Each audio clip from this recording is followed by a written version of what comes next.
자, 말들도 참 잘 만들어내고 있어요. 신조어가 또 나왔습니다. 또 인신 공격도 하고 있고.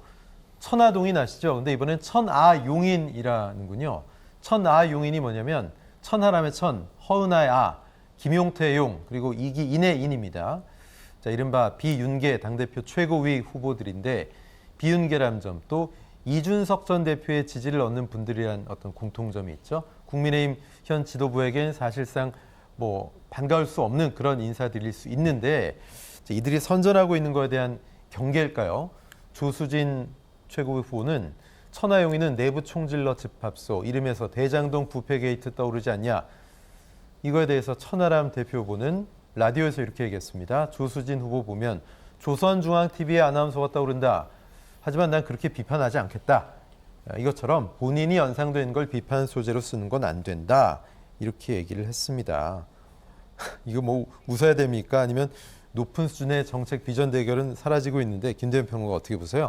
그러니까 만약에 당대표나 최고위원 선출을 일반인이 투표할 수 있는 방식으로 전환했다면 네. 이런 뭐 표현들이라든가 그리고 젊은 사람들이 조금 그 휘발성 있게 다가올 수 있는 접근 방식들 이런 네. 것들이 상당히 효과를 발휘하지 않았을까. 지금보다 훨씬 더 효과를 발휘해서 지지율의 상승을 견인했을 텐데 예. 지금 같은 경우 어쨌든 당원들과 책임 당원들, 그러니까 당 소속에 있는 사람들이 투표를 하는 거기 때문에 그분들의 전체적인 연령대라든가 아니면 뭐 어떤 이념적인 성향이라든가 네. 그러니까 이런 조어들이 신조어들이 그렇게 쉽게 다가올 수 없는 네. 그런 일차적인 장벽이 존재한다. 그리고 또 한 가지는 이 당내의 이준석계로 통하는 이 4명, 그래서 뭐 천하용인 이렇게 부르는데 그러면 이준석계가 당에 얼마나 있는지를 저는 이번 전당대회를 통해서 여실히 드러나지 않을까 하는 생각을 해봅니다. 네. 지금 오늘자의 리얼미터 같은 경우 일부 여론조사 결과를 보면 김기현 후보가 좀 압도적인 지지율을 보이고 있습니다. 물론 그렇죠. 여론조사 기관마다 조금씩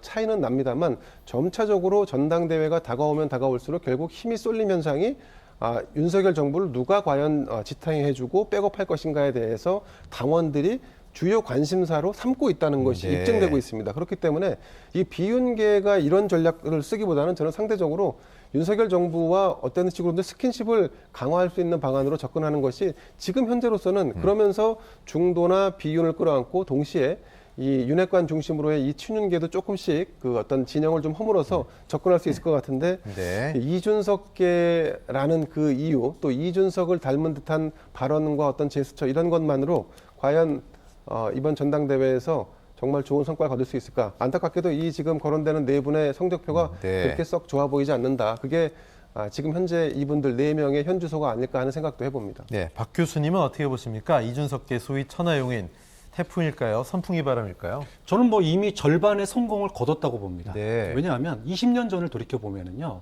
여야의 소위 보수 또는 개혁 정당의 소장파들을 뭐라고 불렀냐면 당시에 남원정, 천신정 이렇게 불렀습니다. 네. 이름의 한 글자씩을 따서 불렀던 건데 이게 국민들에게는 그런 이름의 어떤 한 글자씩 딴 게 저 사람들은 뭔가 당을 개혁하려고 하는 사람들, 젊은 사람들 이런 이미지를 줬었거든요. 남원정인 남경필 원희룡이었나요? 그때? 그렇죠. 예. 그다음에 정두환 또 예. 뭐 이런데 지금 국민의힘에서 천하용인이라고 하는 이 신조어가 네이밍이 예. 저는 굉장히 잘 됐다. 네. 그래서 하나의 어떤 그 계파로서 국민들에게 당내에 이런 개혁파가 있구나라고 하는 거를 갖다가 이미지를 갖다가 만들었고 네. 앞으로 이게 뭐 실질적으로 표를 얼마나 얻느냐도 중요하겠지만 천하용인이라고 하는 이 단어 키워드가 다음 공천 때까지 당 내에 비주류를 상징하는 단어로 계속 유지될 가능성이 있다. 사실 당이 건강하다는 반증 아니겠어요? 그렇죠. 그런 이런 의미에서 이미 절반의 성공이라는 거예요. 네네. 자, 그러면 이제 나머지는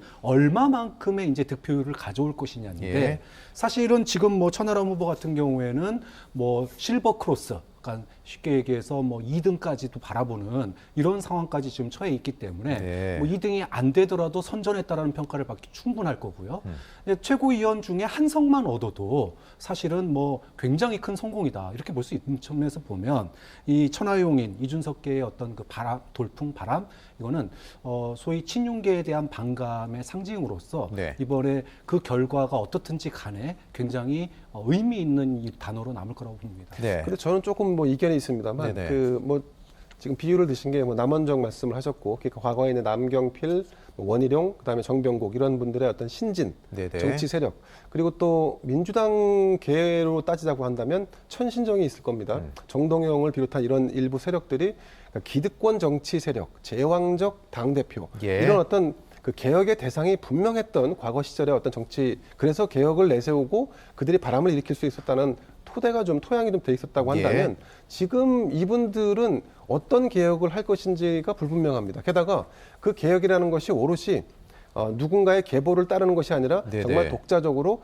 여타의 당내 계파와는 손을 잡지 않고 우리가 어떤 선명한 이런 개혁 방안을 제시한 상태에 나가야 되는데 예. 그러면 과연 이준석은 당대표를 지낸 분인데 그럼 이준석은 기득권이 아닌가? 그 이준석의 계보라는 그 타이틀 자체가 어떻게 보면 어떤 개혁의 주제나 개혁의 선명성을 희석시키는 어떤 그런 부작용을 낳고 있다는 측면에서 볼 때 이분들의 이번 전당대회에서의 선전은 네. 찻잔 속의 미풍일 가능성이 높다 이렇게 봅니다. 네.